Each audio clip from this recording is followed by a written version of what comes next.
మగవారిలో thyroid ఉంటే సంతానలేమి సమస్యలు వస్తాయా? చాలామందికి తెలియని నిజమేమిటంటే, థైరాయిడ్ సమస్యలు కేవలం మహిళలకే కాదు, మగవారికి వస్తాయి మరియు ఇది ఫర్టిలిటీపై ప్రభావం చూపుతుంది. పూర్తిగా సంతానం కలగకుండా ఉండదు కానీ, అవకాశాలు తగ్గవచ్చు. థైరాయిడ్ తక్కువగా ఉన్నా హైపోథైరాయిడ్, ఎక్కువగా ఉన్నా హైపర్థైరాయిడ్. శరీరంలోని హార్మోన్ల బ్యాలెన్స్ డిస్టర్బ్ అవుతుంది. దీంతో స్పెర్మ్ కౌంట్ తగ్గిపోవచ్చు, స్పెర్మ్ మొబిలిటీ స్లో అవుతుంది, స్పెర్మ్ ఆకారం మారిపోయి ఫర్టిలైజేషన్ శక్తి తగ్గుతుంది. కొందరిలో లింగ సామర్థ్యం, లిబిడో కూడా తగ్గొచ్చు. కానీ గుడ్ న్యూస్ ఏంటంటే థైరాయిడ్ ట్రీటబుల్. మందులు తీసుకుంటూ థైరాయిడ్ లెవెల్స్ నార్మల్లో ఉంచితే స్పెర్మ్ క్వాలిటీ తిరిగి మెరుగుపడుతుంది. సంతానం కలిగే అవకాశాలు సాధారణంగానే ఉంటాయి. కాబట్టి సిగ్గుపడాల్సిన అవసరం లేదు. థైరాయిడ్ టెస్ట్ చేయించుకోండి, ట్రీట్మెంట్ తీసుకోండి, హెల్తీ లైఫ్స్టైల్ పాటించండి.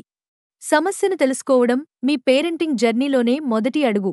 ఇలాంటి మరెన్నో ఆసక్తికరమైన సమాచారం కోసం మా ఛానల్ను సబ్స్క్రైబ్ చేసుకోండి.